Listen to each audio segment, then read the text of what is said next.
Hey guys, what's going on? And welcome to yet another video where I'm going to be talking about A Nightmare on Elm Street. Specifically, A Nightmare on Elm Street Part 2.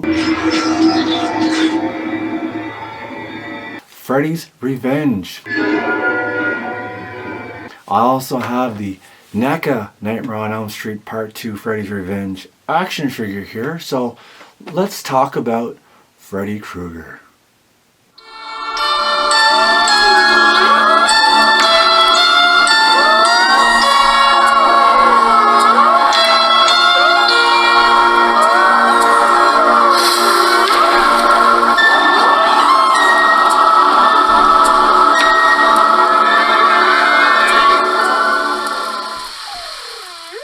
A Nightmare on Elm Street 2, Freddy's Revenge. The movie that almost didn't have Robert Englund playing Freddy Krueger. It almost didn't. They had actually hired a stuntman to play Freddy Krueger. Once they saw some of the footage of that stuntman, they realized they had made a terrible mistake. I guess Robert Englund had been making some demands. Maybe he wanted a pay raise, something like that. When they realized they were wrong in not having him back, they got him back right away, and of course the rest is history.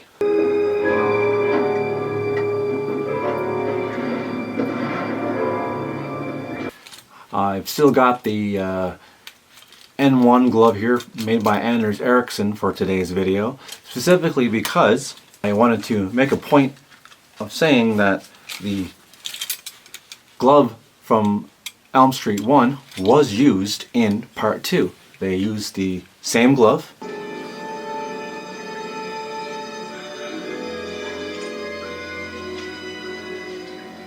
Even though there were scenes where the glove wasn't needed because Freddy had knives that were literally coming out of his fingertips.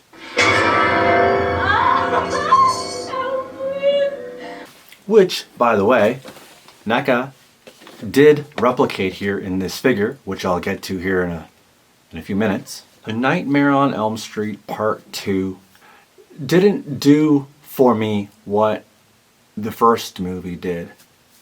It might have something to do with the fact that, you know, Freddy Krueger has only something like 13 minutes of screen time in this like almost 90-minute movie. You only see Freddy Krueger on screen for about 13 minutes in total. I think that might have an effect on my perception of this movie.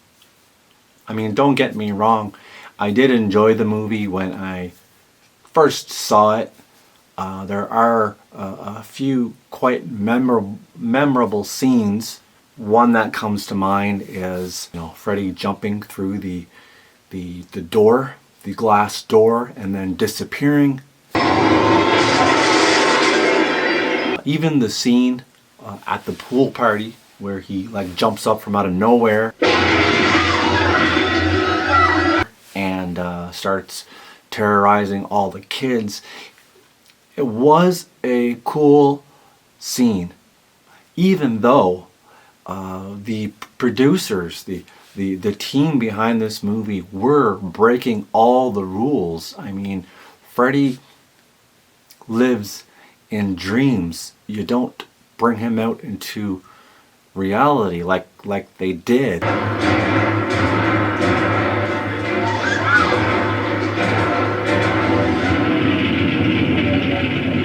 Where'd he go? Robert Englund himself knew this, specifically because he knew it was against the rules that Wes Craven had created. Let's talk about the NECA action figure. Once again, we have the movie poster here on the front, and it does show the couple from the movie, Jesse and his, I'm not sure if she's his girlfriend. I don't know if you could call it that, but they are in a somewhat of a relationship. They're depicted here on the front cover.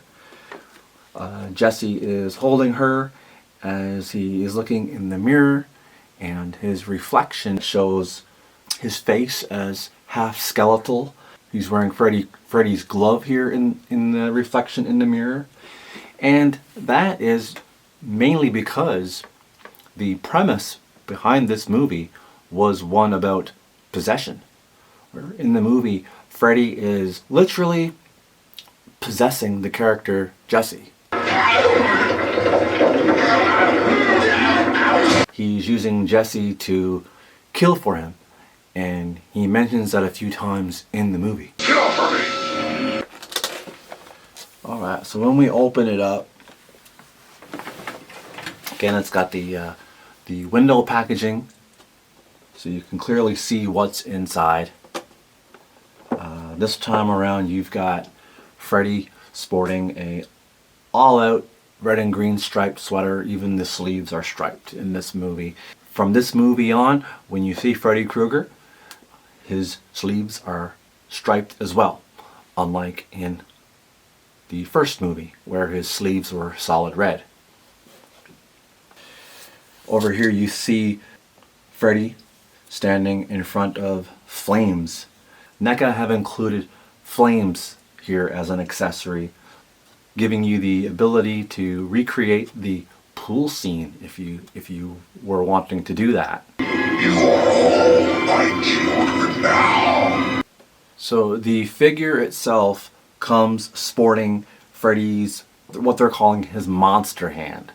He's not wearing the glove. The knives are now an extension of his hand, so they're protruding from his fingertips. It's mainly known as the monster hand for this accessory. It also includes his regular glove as well. That's also in here. So it's like the figure has two interchangeable hands. There's also 3 interchangeable heads. From what I can see, 2 of them basically have different expressions on Freddy's face.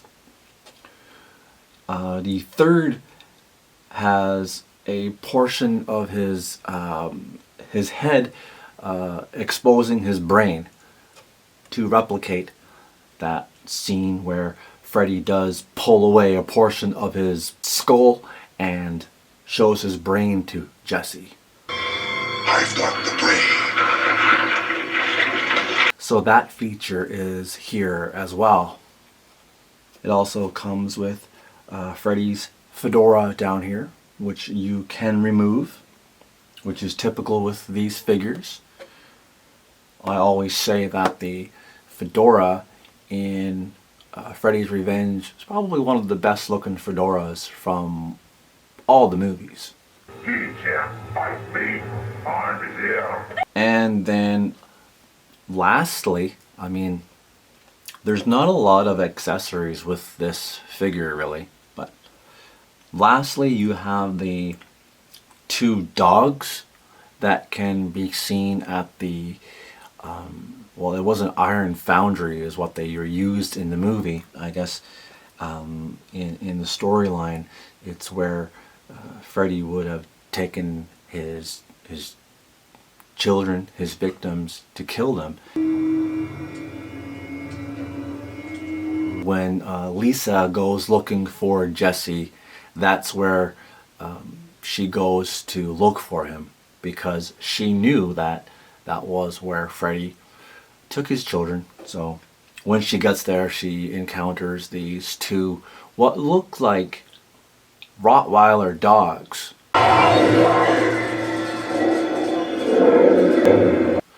Except they are wearing human faces. At one time I did think they were the faces of children. I'd also heard that they were the faces of 2 of Freddy's victims from the movie. One being the character Grady, as well as the character Coach Schneider. I had read somewheres that those two characters, their faces were supposed to have been on those dogs. I don't know if there's any truth to that, but I mean, looking at this, who knows? I can't be certain, but that's pretty much all that's to this figure. You get the two demon dogs, magnetic attachable fire effect. So I guess the flames in here are magnetic attachable. You get a removable hat and interchangeable heads and hands. And on the back of the box it does show these accessories included within. They are shown here through the windows of a school bus.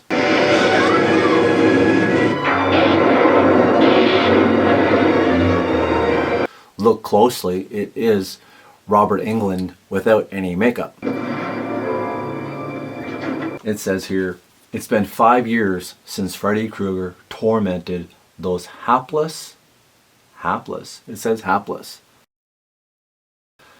It's been 5 years since Freddy Krueger tormented those hapless Elm Street teens with his razor glove and maniacal sense of humor. But he's back for revenge. With his sights set on another innocent victim he can torture and possess. Freddy wants to possess the character Jesse, played by Mr. Mark Patton, who I guess at the time filming this movie was not openly gay, but the movie has gone on to be known as one of the most gayest horror movies ever made. I know when I first saw it, I had no idea. I guess I was too young to see any of that. I guess I was more interested in seeing Freddy Krueger.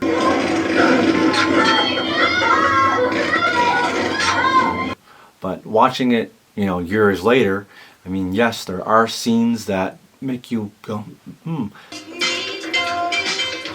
Perhaps the movie is a little homoerotic, but regardless if it is or not, I could care less.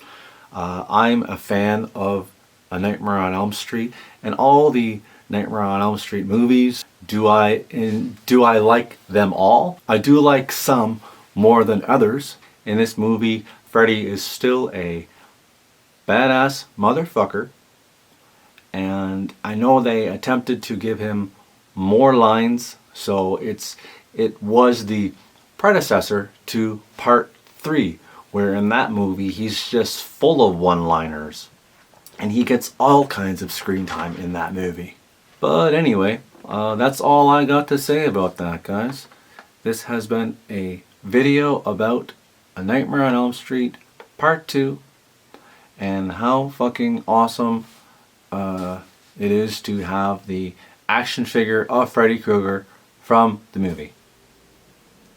And that's today's video. Thanks so much for joining me. Do join me again for my next video. Who knows, it could be another video discussing more A Nightmare on Elm Street, which is one conversation that I don't mind at all. Thanks for watching.